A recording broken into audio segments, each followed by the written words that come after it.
Baik, Assalamualaikum warahmatullahi wabarakatuh. Saya Rifda Dwi Arianti dengan NIM 230301545 dari kelas 2A Program Studi Teknik Informatika angkatan 2023. Saya akan mempresentasi materi tentang tanda semikolon dan float.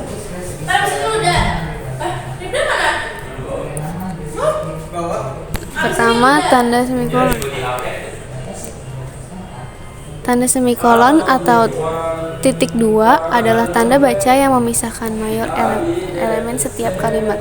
Nah, pada tanda titik koma ini kita dapat make sebagai pengganti kata penghubung untuk memisahkan kalimat setara yang satu dari kalimat setara yang lain di dalam sebuah kalimat majemuk. Selanjutnya ada pemakaian dan contoh.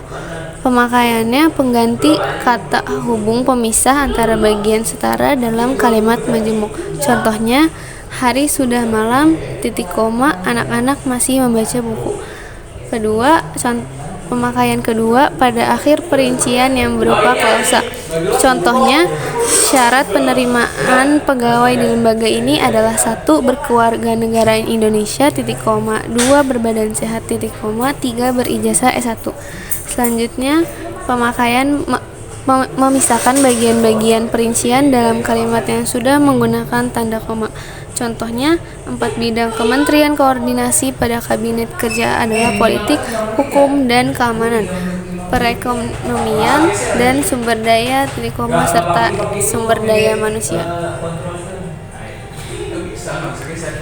Selanjutnya, tanda semikolon pada pemrograman bahasa C++. Tanda semikolon titik koma dalam C++ digunakan untuk mengakhiri sebuah pernyataan. Nah, setiap pertanyaan ini tuh harus diakhiri dengan sebuah tanda semikolon. Contohnya, ini adalah sebuah contoh pemrograman menggunakan bahasa C++.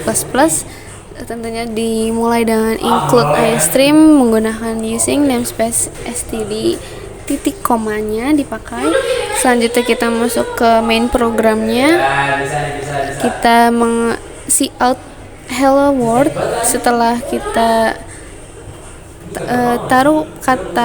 setelah kita ada tulisan hello world, kita harus pakai titik koma karena jika tanda titik koma tidak dipakai, maka compiler akan mengalami kesalahan karena tidak dapat menentukan di mana satu pernyataan berakhir dan pernyataan lainnya dimulai.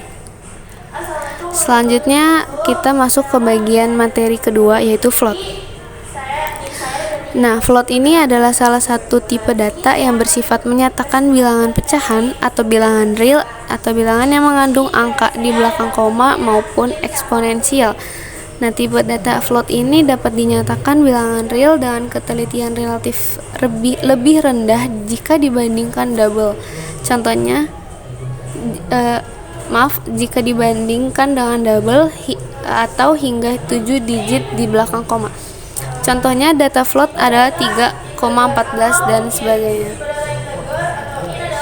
Selanjutnya ada contoh penggunaan tipe data float.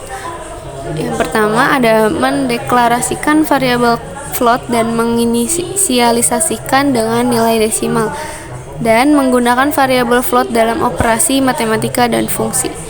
Nah, tipe data float ini memiliki ukuran 4 byte atau 32 bit dengan jangkauan nilai sekitar 3.4 sampai 35 hingga 3.4 plus 35. Nah, ini adalah contoh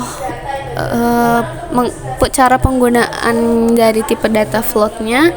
Tentunya kita menggunakan include iStream dulu, menggunakan using namespace std, dan tentunya ada titik koma atau semikolonnya. Selanjutnya masuk ke main program. Float suhunya ini sama dengan 36.5. Tentunya dipakai tanda semikolon lagi ya.